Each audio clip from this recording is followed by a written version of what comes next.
우리 국민들이 단합이 잘 될 때가 있었습니다. 이게 언제냐? 힘 없을 때. 우리 민족은 힘이 없으면 하나로 뭉칩니다. 힘이 없을 때. 누구 도움을 받고 서로를 위하고 이렇게 뭉치는데 힘을 조금 가지고 나면은 전부 다 분리가 됩니다. 그 왜 분리가 되느냐? 내가 힘을 갖고 나면 전부 다 내 법을 펼치기 위해 가지고 내 주장이 강해집니다. 힘이 없을 때는 뭉치는데 왜? 서로가 도움이 되기 때문에. 조금 기본 힘을 갖고 나면 좀 더 흩어진단 말이죠. 왜? 천선들이고 기운이 크기 때문에 전부 다 지도력을 가지고 있는 이 기운을 가지고 있는 겁니다. 그래서 내가 제일 잘난 거예요. 내 방법대로 내 방법에 줄 서갖고 내 말을 잘 들으면 간까지 다 빼주는 민족이거든요. 내 말만 듣는다면 그 사람을 위해서는 내가 집에 있는 거 다 퍼다 줘요. 그런 민족이에요. 왜? 지도자 근성입니다. 지도자 근성인데 이 지도자 근성들이 지금 이 기초 공부를 못하다 보니까 이게 잘못 남용되고 있는 거죠. 이런 것들이고.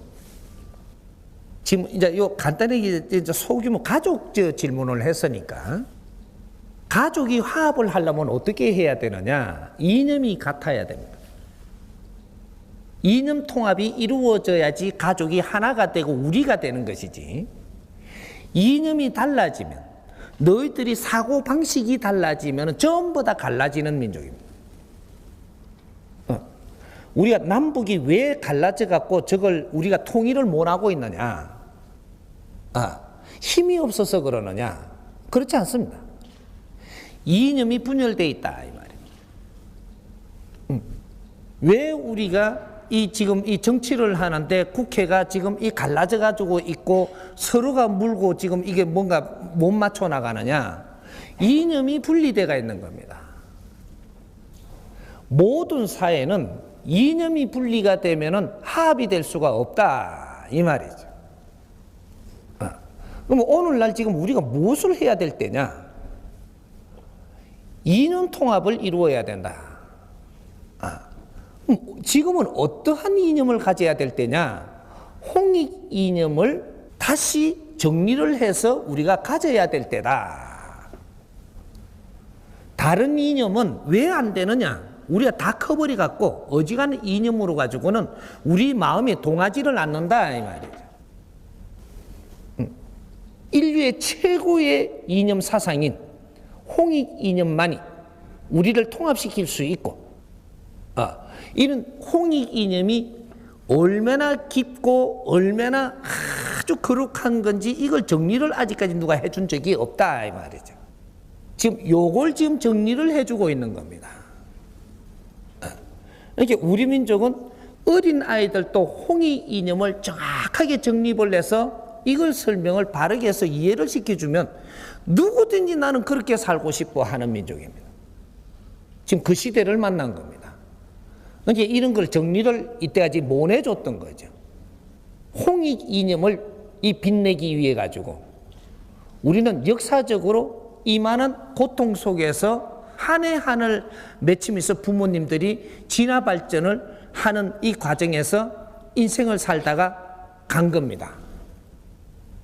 이 민족의 홍익 이념이 일어날 때까지 우리는 희생하고 한이 맺히고 고생이 되더라도 묵묵히 수천 년 동안 수만 년 동안 이 민족의 을을 빛내기 위해서 이렇게 지금 고통 속에 있었던 겁니다.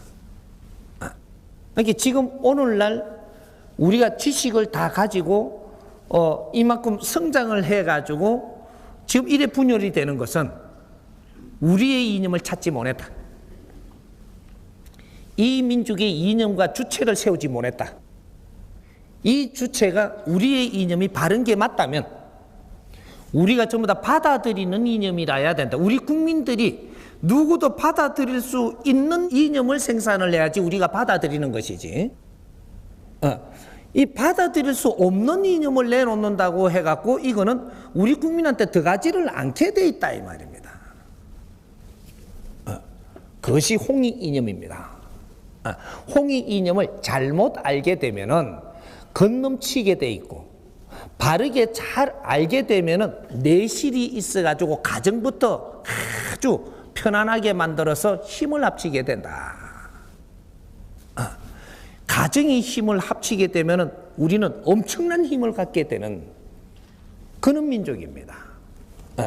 우리가 어떤 일이 일어날 때 가정이 힘을 합치지 않고 이것이 통합되지 않고 여기서 우리가 의논이 안 맞으면 일이 안 풀립니다.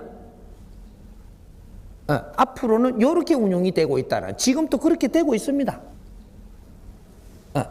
지금 우리가 같이 사는 사람이 있다면 그 사람들하고 의논 통합해라. 요거를 하면 신께서는 무조건 해줘야 되게 되어 있습니다. 신들이 이렇게 운용을 하게 돼 있다 이 말이죠.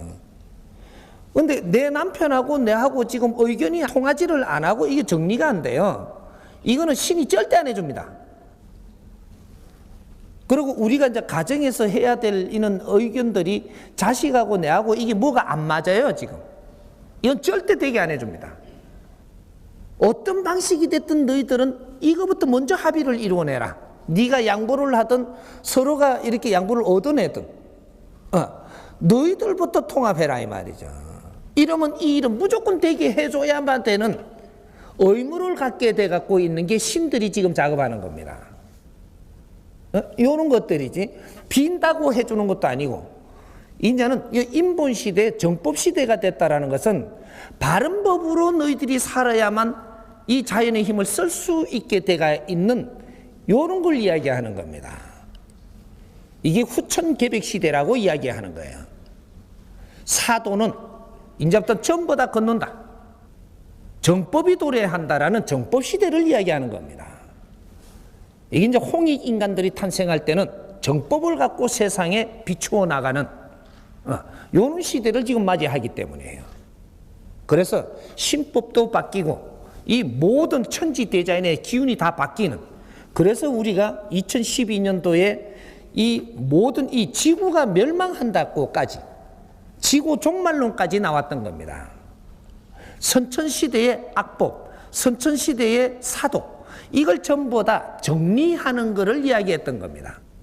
이걸 영적으로 가르쳐 줬더니 이걸 푸는 사람들이 근기가 갖춘 기 그거밖에 안 되니까 지구 종말로 갖다 풀어갔던 겁니다. 2012년도는 지났습니다. 지구 종말 했나요? 끄떡도 없습니다. 에? 미래를 열기 위해 갖고 선천에서 우리가 그만큼 고생을 하고 한이 맺히도록 조상님들이 이렇게 열심히 살아가지고 후천계백을 열지도 못하고 지구 종말 안 한다? 그런 법은 절대 존재하지 않습니다. 미래를 살기 위해서 우리는 과거를 사는 거예요. 과거에 열심히 우리가 고통 속에 노력을 했다면 미래는 즐거운 세상이 돼줘야 되는 겁니다. 이게 후천계백 시대라고 하는 거예요. 이게 앞으로 정법 시대의 서막이 열리는 2013년도. 그래서 이 홍익 인간들의 공부인 이 동안거 공부를 지금 되살리고 우리 겨울 한 해 동안에는 내가 모지됨을 채우는 이 공부를 지금 하고 있는 겁니다. 이것이 우리가 100일 기도를 하는 거예요. 100일 동안 내가 이때까지 살아오면서 잘못된 습관들은 갖춰놓지 않았는가? 뭔가 내가 하고 있는 행위들이 잘못하고 있으면서도 내 고집으로 지금 이걸 포장을 하지는 않는가? 내가 자식들한테 자식을 위해서 산다 하면서 내가 내 논리로 해가지고 자식을 끌고 가고 있지는 않는가? 진짜로 자식의 뒷바라지를 하고 있는 것인가? 내 방법대로 안 된다고 네가 짜증을 내고 있는 것인가? 뭔가 우리 친구들, 지인들한테 내 방법을 논하는데 그 사람들이 안 믿어준다고 해서 거기에다가 썩내고 내가 미워하지는 않는가? 이거는 내가 잘못된 습관들을 가지고 지금 살지는 않는가? 이런 걸 찾아가지고 내 공부를 해야 되는 겁니다. 그렇게 할 때 이제 너는 바른 길을 찾기 시작을 하니 모든 기운을 열어줄 수 있는 것. 이제 우리 집안에서도 그런 노력을 해야 되는 거죠. 집안에서 서로가 의견이 안 되고 내 자식이 내 말을 안 들을 때는 내한테 모순이 없는가를 찾아야 되는 겁니다. 자식이 내 말을 안 들으면 누가 마음이 아파요? 부모가 마음이 아프죠. 그럼 환자가 부모가 되는 겁니다. 부모를 나수어야지 이것이 해결되는 것이지. 근데 자식은 마음이 안 아프냐? 아파요. 예. 자꾸 이래 부모가 자꾸 그렇게 하니까 자식은 말을 안 듣는 자식도 조금은 캥긴단 말이죠. 여기 그런데 이게 얼마나 캥기냐? 3대 7의 법칙으로 부모가 70% 마음이 아프고 자식이 30% 아픈 겁니다. 그러니까 부모가 더 환자이기 때문에 부모가 나를 먼저 잡아서 노력을 하고 내 잘못을 찾아내어서 내가 이걸 반성을 하면서 자식한테 접근을 하니까 자식이 나도 반성을 하는 겁니다. 일은 이렇게 풀리는 거예요. 그러니까 뭐든지 내가 어려우면 내가 잘못이 있다.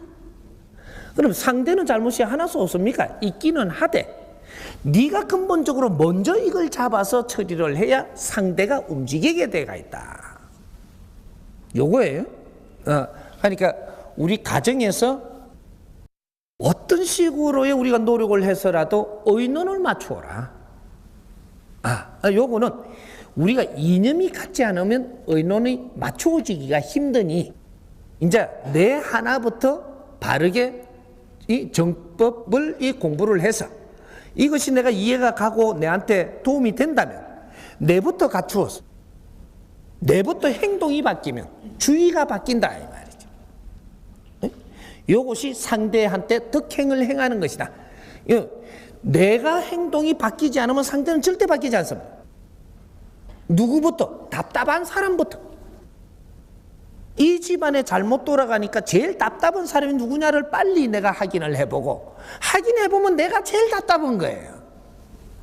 내부터 바로워야 됩니다. 그러면 다 바로워집니다.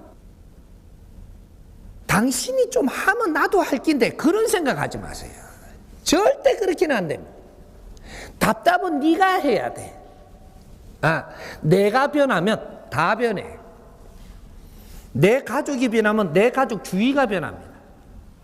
내 가족 주위가 변하면 그 주위가 또 변하고 여기서 변하는 물결이 이렇게 넓어지면 사회가 변하고 사회가 변하면 나라가 변하고 이렇게 해서 이 나라가 이 변해서 크게 우리가 화합이 될 때 인류가 변하는 거예요.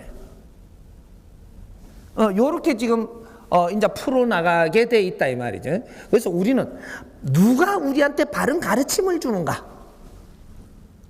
요걸 지금 찾는 중이었었고 우리가 쫓아다니는 게 전부 다 그걸 찾는 중이었었어요. 누가 스님이 가르치면 어떻고 목사가 가르치면 어떻고 신부가 가르치면 어떻고 거러지가 가르치면 어떠노? 내한테 필요한 가르침을 주는 분이 나의 부처요 나의 은인이 되는 것이지 어떤 종교도 따지지 마라. 누가 가르치니까 누구보다 낫고 모질하든가 내한테 도움되는 일을 찾아라. 어떤 조직에 힘으로 잣대를 대지 말고 거러지가 나와서 내한테 가르침을 바로 주거든 그 사람이 나를 도울 사람이니 그 힘은 그 사람한테 있다 이 말이에요. 이제 우리가 메이커를 찾아다닌다라고 생각을 이제는 요거는 놔야 됩니다. 누비 똥만 찾지 말고 좋은 가방이 있으면 내한테 쓸만하면 되지. 그러니까 이게 우리한테 도움이 되는 가르침을 주는 사람이 나를 도울 수 있는 힘을 가진 사람이에요. 내한테 이해되게 가르치는 사람. 이는 스승을 우리는 기다리고 있었던 겁니다. 이 사람이 아무리 떠들어댔기도 내가 이해가 안 되면 나를 따를 수 없는 거예요. 그래서 우리가 가정을 되살리는 것이 얼마나 중요한가. 정확한 방법으로 살려야만 가정이 사는 것이지 이것이 조금만 핀트가 나도 이 가정은 두 분 다시 못 살리는 이런 사회가 지금 되고 있습니다. 그래서 정법으로 전부 다 가정을 되살리는 법도 앞으로 계속 공부를 할 거니까 이제는 서로가 화합 시대다. 화합을 해서 우리 가정을 살리면 이것이 사회하고 융합이 될 것이고 사회하고 우리가 융합이 되는 힘을 갖게 되면 통섭이 일어날 것이고 이렇게 해서 우리 기운이 인류 만방에 퍼질 것이니까 이렇게 이해를 하면 됩니다.